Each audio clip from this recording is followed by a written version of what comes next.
The following episode is brought to you by Poison City Brewing, proud makers of Durban Poison Cannabis Lager, the beer that invites you to live your poison.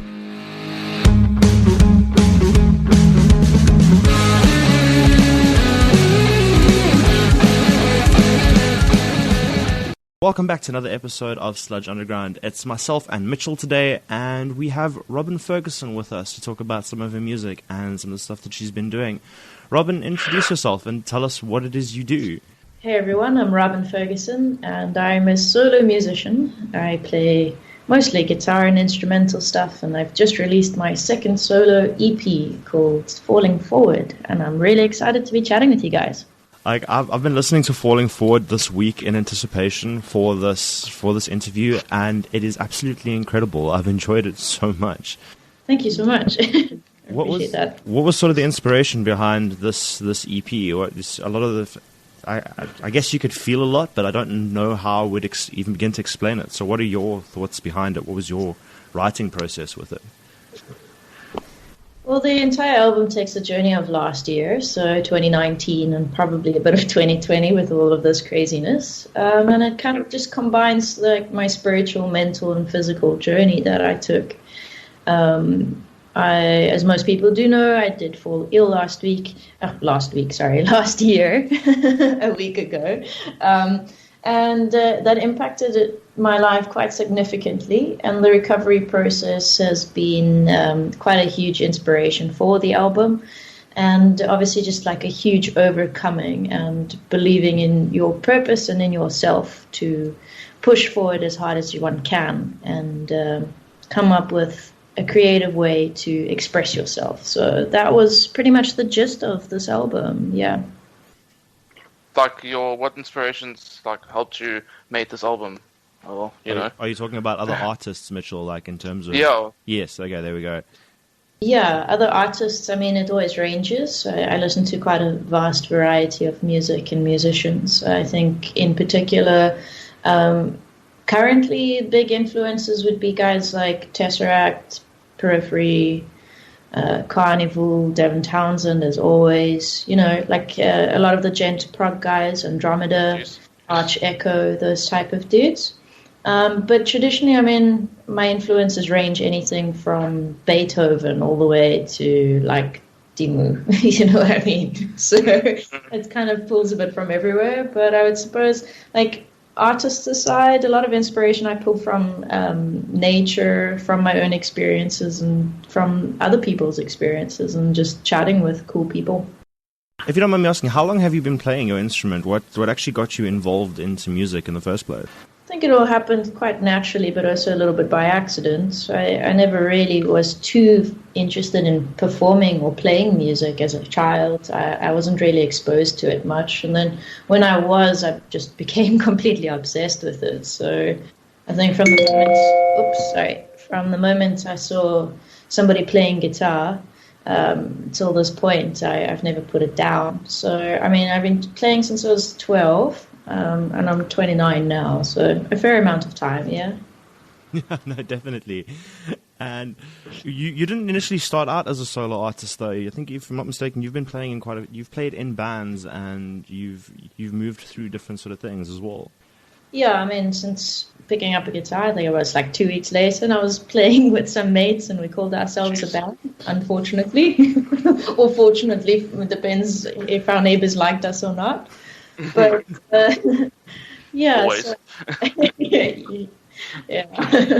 So those garage bands are a thing. But yeah, I mean, always played with bands. I think a lot of people know me from Adorned in Ash and Sisters of Metal in particular. But there have been several bands throughout the years and several projects. A lot of people also know me from the session work that I've done, which is in theaters and stuff like that. So I've been around, but as a solo musician and actually like putting my own name to myself, so to speak, it's been about 2 years, like end of 2018 really, and up until now, yeah. Do you prefer being in bands or by doing yourself, playing by yourself and all that stuff? Like what do you prefer? I just love music, so I think being in a band offers creative input from different sources and you get to experience things and learn from each other. But being a solo musician also has its advantages and disadvantages. I just, as long as I'm on stage and I have a guitar, I don't really care with who or with, you know. As long as you get to play, as long as you get to perform, it's pretty much, that's all that matters. As long as you have a gig. I mean, I've been on stage with like big bands. I was part of like a 9-piece metal band at one stage. So like that's more like an orchestra, more like yeah. So I mean, in ensembles and shit. But like, dude, it's always cool playing solo. It's a very different experience. But I am finding it quite liberating doing my own thing and just paving my own way. You know, I think anybody who's tried it will say that they've enjoyed part of it. Yeah. Do you know if like people from overseas have heard your music? Yeah, mostly overseas actually. The local market's quite small, but overseas it's doing phenomenally well. I've been back to back in a lot of conversations with peeps. It's doing very well, in particular in Australia at the moment, which I found rather surprising. But yeah, I mean it's been doing really, really well since the first album. Yeah. Have you been able? Australia seems to be the same place. I'm sorry, Marcel. I'm just saying Australia seems to be like the place where a lot of the South African bands get known, because I know with 3s and 7s, I think they were quite well known there in Australia as well. They also said that Australia was a place where they gotten quite a good bit of good feedback from. Yeah. Yeah. Yeah, I think it's just a matter like contacts and connections and such. But also, there's a huge South African like base there. I mean, there's so many South Africans who live in Australia. Just about everybody who I've spoken to and been interviewed by in Australia has been mentioning how many South Africans they know and how many South Africans are their neighbors and such. So I think a lot of our friends and family and like scene supporters have perhaps moved there or lived there or know people there. So I think it's just a natural progression. It's almost like a lot of South Africans are there. So it's normal in a way to have a bigger following there, I would suppose. I don't know, it's interesting. It's interesting, but it also changes. I mean, there's like, yeah, it changes. It's interesting. Now, have you played internationally, or are you looking at doing so? Or this is actually something I'm sure of. I think the first time I actually saw you play was Adorned in Ash, but I'm not sure if you've actually managed to. Have you played internationally? Have you played any shows outside of the country? Yeah, several, and have toured overseas, internationally rather, and yeah, I mean, both with Adorned in Ash, Sisters, and myself with solo, a couple other projects as well. A lot of African travel, but yeah, I mean, there's been a fair amount. That's fantastic, though. Like a lot of guys dream to sort of tour internationally as well, even if it's not just like overseas, but more locally, more on the same continent as well. Did you like thoroughly enjoy those experiences, or is your home ground sort of home ground? Look, I mean, I always want to experience more. I'd love to travel further, and like I've always said, play on the stages of the world. That's my dream. So that means in every country, in every place, with a whole bunch of random people from all different walks of life. That's always been the dream, and I hope to continue to do that and to make it happen. The times that I have been out of SA, I've thoroughly enjoyed it. I've always enjoyed coming back home. But yeah, I mean, I think the world is a wonderful place. So to try and experience as much of it with as many different people and in as many different places as possible has always been the goal. Yeah. That's fantastic. Do you have any, like, with all the shows, the ones locally as well as internationally, do you have any that sort of stand out to you as one of your most memorable? A lot of the artists say that they have shows that were multiple shows like that. Do you have multiple ones, or sort of one that stands out particularly above the rest as your favorite memory? I have multiple. I can pick out 3 that are really significant and that were game changers for me personally and shifted my mindset and changed me, I think, for the better. So one of them being local, which was Witchfest in 2015, where we opened for Cannibal Corpse and, all of those guys. My word. that was a really big show, and it was really awesome. It was so much fun. There were a lot of internationals on there. It was Cannibal, Septic Flesh, Flesh God Apocalypse, Cataclysm, Decapitated, Hatebreed was on the bill, Epica, a bunch. I don't want to be name dropping, but I totally am right now, I suppose. I'm pretty sure you still have that poster somewhere with all those names with the band name on there. I'm sure you do. Like, I've got the tag somewhere. Yeah. How did it actually make you feel that you're going to be playing on the same stage as Cannibal Corpse? I mean, let's just put that to play. Yeah, it's awesome. Catching them in the back, like behind, backstage is super cool, and chatting with them about. You actually spoke to them and all of that stuff, eh? Yeah, Corpse Grind is fun. I mean, he was like super chilled. It was great hanging out with him. So. Did you see his massive neck? He does have quite a large neck. That's all Mitchell cares about is his neck as big in person as it looks in the photograph. There's plenty memes about it, dude. Dude, I think that he's probably got the strongest neck, and he could win a Guinness World Record for having the strongest neck on the planet. So yeah, he was a really cool dude. He was actually really chilled, and it was rad chatting with him. I doubt he'll ever remember me, but it was I remember it. So that was cool. I think a smaller show, but something that was really personal for me was Kenya, the Nairobi Guitar Festival. That was super cool. I did a guitar clinic, a workshop up in Nairobi, and that was just such a cool time. And the musicians there are fantastic. I've learned so much from them. So that was really an awesome highlight.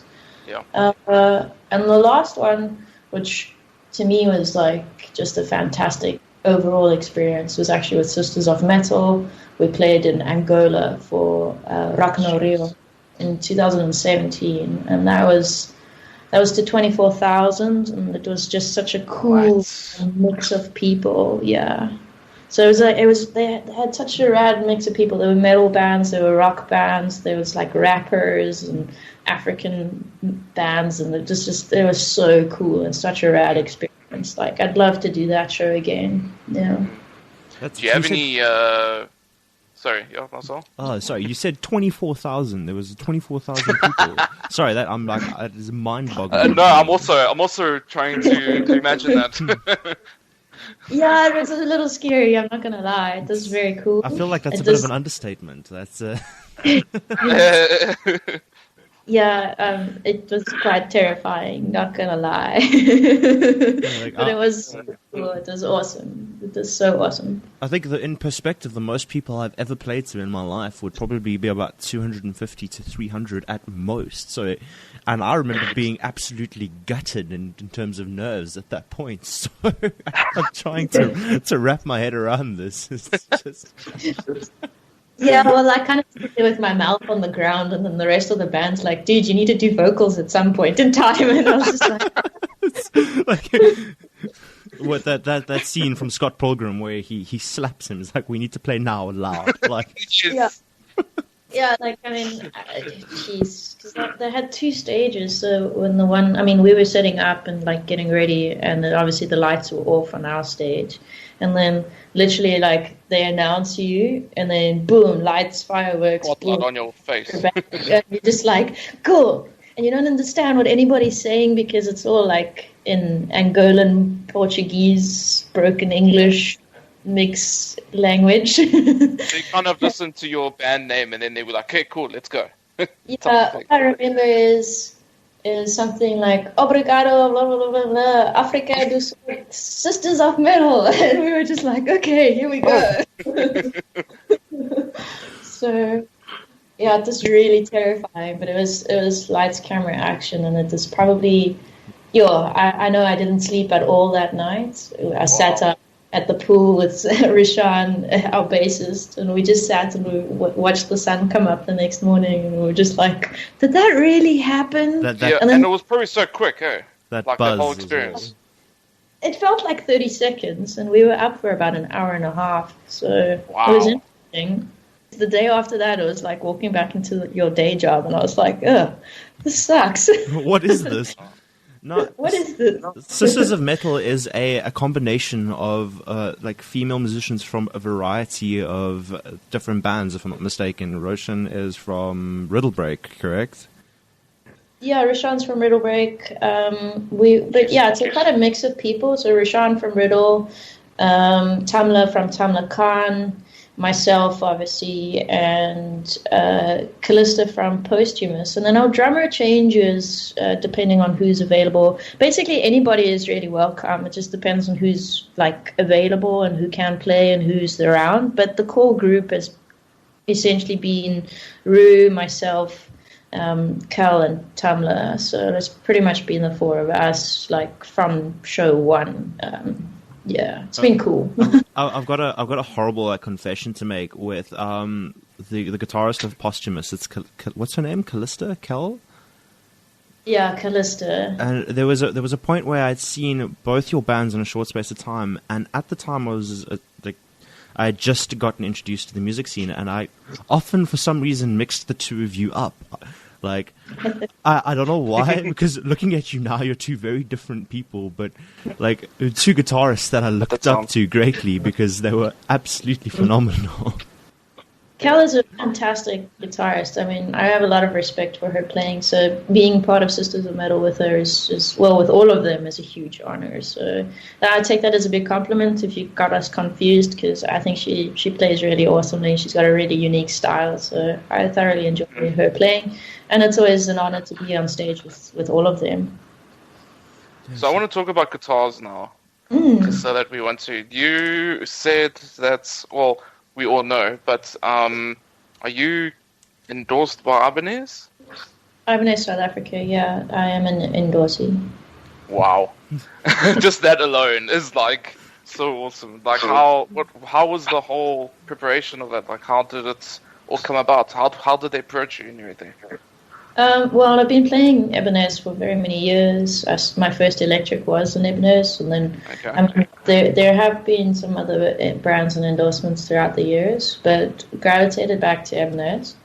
And so, yeah, I mean, it's been a long relationship. I've known the internationals for quite some time through like work and playing and all kinds of stuff, and I've known the local team as well for many years. So I think it was a natural progression, but it's also taken a hell of a lot of hard work and dedication and true love for the brand. So it's a massive honor. When they did approach me, I originally thought they were joking, and I was like, yeah, that would, sure thing, that would be fun, haha, you guys are funny. And then they were like, no, we're serious. So after I had reassembled my jaw, which fell off onto the ground, then, again, yeah. So it was just really cool, and they've been absolutely fantastic. So I'm very honored to be part of the family. I'm assuming that what you said just now, what would be your sort of advice to any artists looking to get an endorsement, is that showing your hard work, dedication, and love for a brand is, would that be the sort of that would be the advice that you would give to someone trying to work towards something like that, correct? Yeah, you need to ask yourself why. Like, why? What's your aim? Like, why do you want to be an endorsee? Like, what is the reason? Why do you want to be an endorsee? Is it because you want free stuff? Well, carry on walking, because that's not what it's about. I'm sorry. It's not about getting the free stuff. That's awesome, but it's not about that. It's about a relationship. It's about believing in a brand because you feel that it either enhances your performance or creates your tone or whatever it is, whether you're being sponsored by flippin', I don't know, whatever, it can be tea for all I care, whatever it is, you need to believe in that brand, they need to believe in you, and it's a relationship. I get very annoyed with some people who go and like, I want to get endorsed because I want to get something for free. It's not about that. Like, do you believe in the product? If you don't believe in the product, then what is the point? Because they won't be believing in you. You need to be real. So Ibanez in particular for me is a brand that I love. It's a guitar brand which fits with me musically, tone-wise, feel-wise, all of that. And I've gone through very many guitars. I've even worked in a guitar shop for very many years. So I'm fortunate to have been exposed to a lot of different brands, but I really believe in this. So my biggest advice would be to be true to who you are and don't just take something because you want free stuff, because that's totally the wrong attitude and it's not going to get you very far in life. Whereas if you believe in what you do and who you are aligning yourself with, you're going to have a stronger relationship with that brand and probably future as well. I'm pretty sure the brands can pick up. I'm pretty sure these guys can also register if you're just in it for the free stuff, if you're just in it for what it can do for you. I'm pretty sure the guys who are dishing these things out are quite familiar with that attitude, and it puts them off immediately. Be so good that they can't ignore you. That's it, when people say like, "Oh, how did you get your endorsement?" They approached me, and I'm very fortunate about it. So be so good they can't ignore you. And you need to be believing in the brand for years. I mean, I've been playing guitars since I was 12. I picked up my first electric when I was like 12 and a half, almost 13. And that was an Ibanez. So it's been a long journey. A lot of people just think like, oh, you click your fingers, boom, an endorsement. It's not about that. I believe in the brand. I've worked hard, and it's possible for anybody. But you need to remember why you want it and why you're going after something like that. And they need to feel the same way about you. And I think a lot of endorsements are very hollow, and I don't know how sustainable they are, but that's just a personal opinion, of course. And I don't discourage anybody from looking for endorsements, for seeking it out, for making an impact. And by all means, go for it. Work hard, play hard, and it will happen. Did they ask you, did they like give you, how can I say it, like guitars to try out and all that stuff? Like, can you please promote this guitar, or is it something different? Do they give you? It's something different. It's something different. Again, it's a relationship. They're not going to force me to play something that I don't enjoy. I won't play something that I don't enjoy because then I'd be fake about it. So currently, I mean, they've been very supportive and helped me out with all my needs where I've needed anything. But my guitars are workhorses. So I've got 2 iron labels and 1 Axion label. And they are the more updated series, like the newer series than some of the older ones. But for me, if I had the choice to take any of the guitars, I would still take these because they're my workhorses and they operate, and I need something. It's like it's just such an awesome instrument, such an awesome weapon. Yeah. So I want to get a bit geeky here, but are you purely sticking to a 6-string, or are you playing on extended range guitar? What is your sort of preference in that sense? So every time somebody's asked me this, I've asked a question in return because I'm interested, out of curiosity. Question to you is, what do you think? Do you think I play 6-string? Like, what does your ear tell you? Does it sound like an 8-string, a 7-string, a 24-string? Does it sound like a fretless? What does it sound like to you? Just out of curiosity from my side. From listening to your album, now obviously the focus is very much on listening to your EP, the focus is very much on the lead lines, the harmonies and stuff that you've created. And listening to the rhythm side of it, I actually struggle to tell. It could be a 7-string, but it feels like you're playing on a 6. I'm actually not sure, which is why I'm asking. Cool. It's very interesting to me because I think you can achieve a lot with a 6-string guitar. I'm not limiting myself to only 6-string, but I do play 6-string. Sorry, there's a helicopter flying overboard. Oh, wow. And it is very loud. My apologies. That's no problem. Lockdown. I had my hamster escape in like a few minutes ago, and she was on a rampage, so I'm glad that didn't register. So that's okay. Godzilla terrorizing the neighborhood. I think they're past now. And they've been circling all day. They must be looking for me. I don't know what I've Not sure what you've done, but you know it's you. And then once again, sticking to the geeky side of things, what sort of gear are you going through? What is your sort of your live setup, or how do you get the sound that is Robyn? I thoroughly enjoy your lead sounds, your lead tones, and just the variety of sounds you get out of your instrument. What sort of rig are you using to get these sort of tones?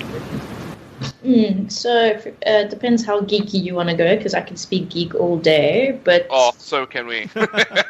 I want to also ask you things, but nah. Yeah, so I'm a big... Passive or active? That's the question. As well. Oh, okay. So this is going to get become a long conversation.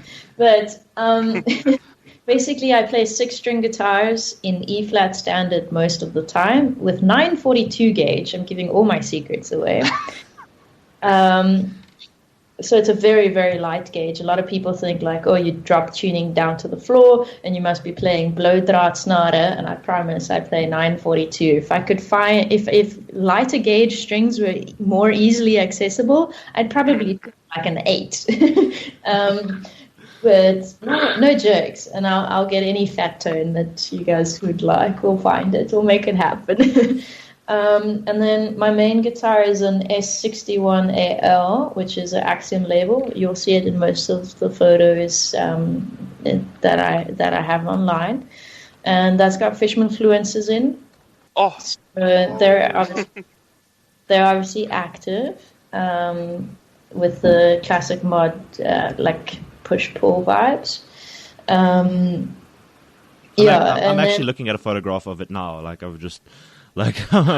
I've been like looking at, as you've been talking, I've been following up on this instrument, and it is a fantastic looking instrument.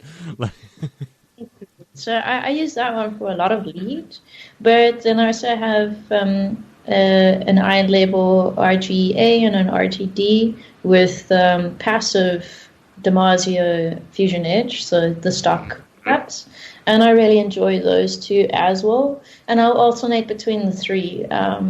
So depending on like what kind of a tone or whatever, I currently just find the Axiom to be, I call it toast. So I find toast to be a lot more comfortable than Schmello or Nova, my other two names for my lovely guitars. Don't judge me. But those two will go through. So my live rig is basically one rack, which I can use for recording and for live. And in that rack, it contains my in-ears and my guitar wireless and a couple other things, which include the Kemper power rack as well as a Focusrite 18i20. So that's kind of what I use for live as well as for studio.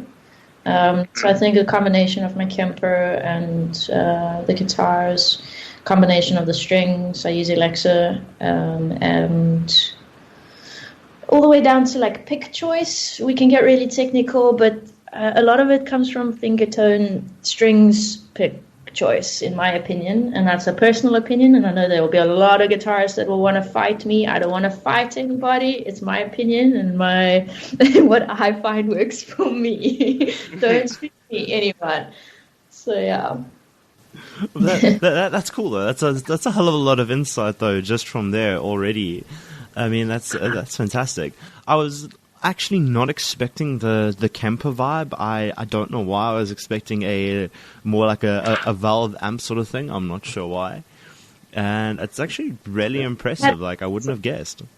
You thought I had more muscles than I do. I'm a very small person, and traditionally I've had valve amps. I love my valve amps on all my big rigs and stuff. You'll always, like in photos, you'll see the big valve amps. And then with becoming a bit more of a session guitarist and a solo guitarist where I'm playing different genres, not just metal, I'm playing like jazz or blues or rock and roll or like reggae or whatever, to carry or to have an amp that works well for each one of those situations is really difficult. And in 2018 in particular, I was playing a couple gigs a night or a weekend, and they would be with different bands. So to like fit everything into my tiny little Golf is just not going to work, and I will break myself. So carrying the Kemper was far easier because you can just pop it down and it's all in one box. my setup and takedown time is far easier. And I then think Kempers are amazing because, like, I know you can literally go onto, I think it's a website, and you just say, okay, for example, Metallica, like a Metallica tone from Justice for All tone, you know, and it like literally comes up. And what you do is you just literally just transfer that file, whatever it is, onto the Kemper, and then boom, there's a tone for you. That's so awesome. That's what I like about the Kempers, but I'm sure it can do a million more things than that, though. Yeah, of course. And I mean, there's other rigs as well. That you get Axe-FX and you get the Helix from Line 6 and all of that. Yes. I've tried all of them personally. Oh, sorry. I'm choking on my tea, sorry. Don't do tea, guys. Remember. Oh, yeah, tea is hardcore. This is a cup of Earl Grey that I just choked on. My apologies. Please don't turn this into the final words of Robyn Ferguson. That would not. That would take a very somber turn for the entire episode and everything that we've done today. That would. So. I'll have to get my cat to come help resuscitate me, and I don't know if that's a good or a bad thing, but yeah. If it was a dog, there would be hope, but I don't know. A cat might just, suffocate you further, knowing the species. It's like I'd like to think that he loves me, but somewhere deep down inside, he's still a cat, and the motivations are always there. Yeah. At least we know that we don't live on a flat Earth, because cats would have pushed everything off it by now. So that's my theory. I like that. That's a damn valid point. Now, I want to just move back to your EP quickly and ask a bit more of a personal question regarding it. Out of the songs on there, which one is your personal favorite? It's hard to choose, but I'd say The Fall is probably like my most favorite, and it means the most to me just because it had the most emotional connection and the most significance in terms of my epic failure and triumph over that inner saboteur. So I think that sums up the first and second album and everything that I was feeling at that time. I remember recording it and just like whacking it all out and feeling epic afterwards. So yeah, The Fall, I would say. That's fantastic. I think one of my favorites of yours from this is one of the more chilled ones. Actually, I like all of them, but there's two that you do that are, I don't think there's a distorted guitar anywhere in them actually, and I'm not too sure of the names now because I haven't memorized them by name as I've just been listening to them on my drives to work and back. There's one where there's a sort of a rain effect in the background, and there's like a storm in the background, and that is incredibly relaxing.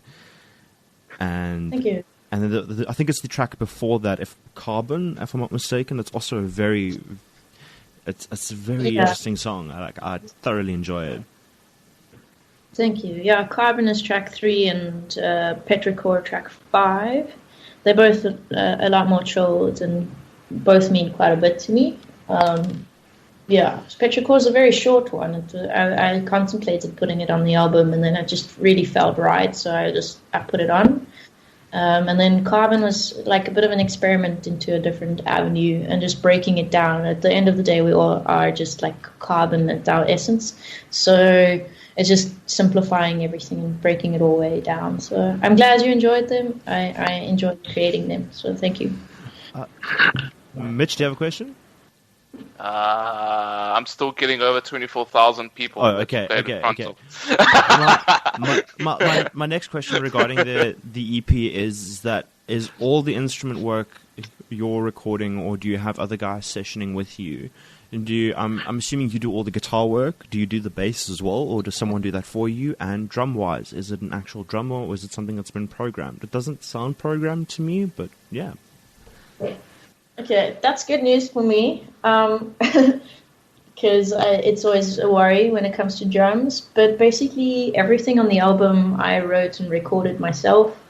Drums are programmed. I programmed them. Okay. But what I did do is I actually spent probably more time on the drums than I did on the guitar parts.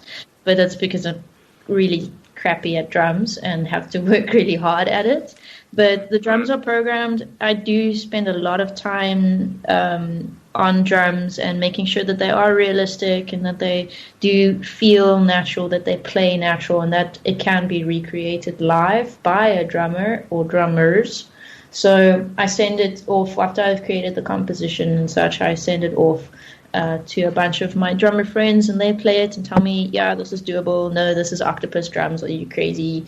And that's cool though. But you ask for actual drummers' opinions. That's is this like? Are you able to do this in real life? Yeah. Well, if I'm going to be touring and I want a band, then I would like for them to play it as we do on the record. So.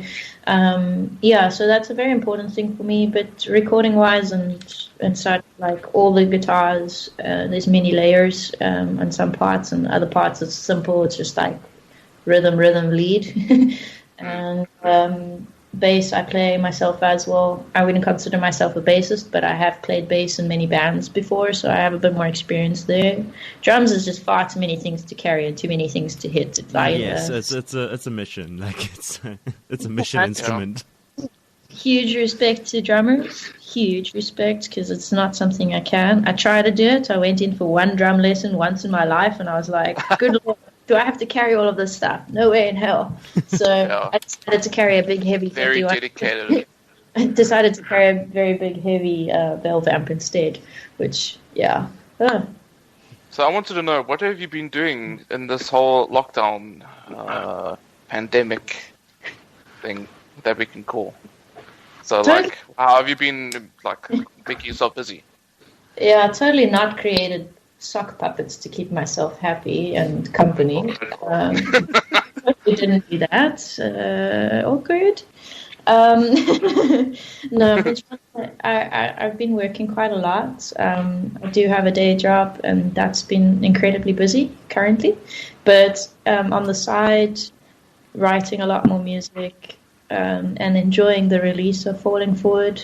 Devo has been a huge help. David Devo Oosthuizen from Devo Graphic. He's been amazing in helping set up cool interviews like this with you guys, and just to keep the ball rolling so that I can manage my life a little bit.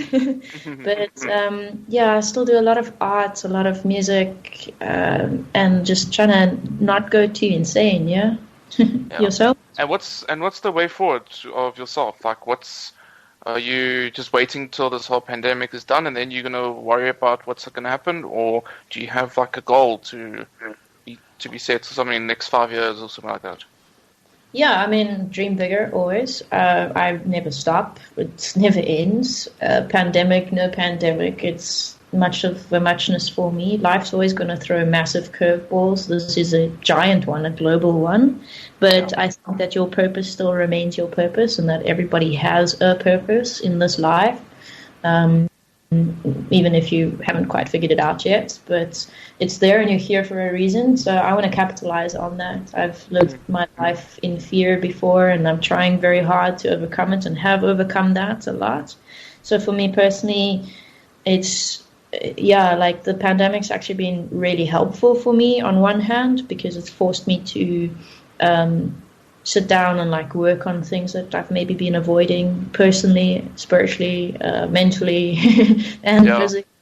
So it's actually been very cool. And then, a lot more music coming. A lot of touring is in the pipeline for when this is over and it's safe and it's viable again. But there's Any always Durban gigs?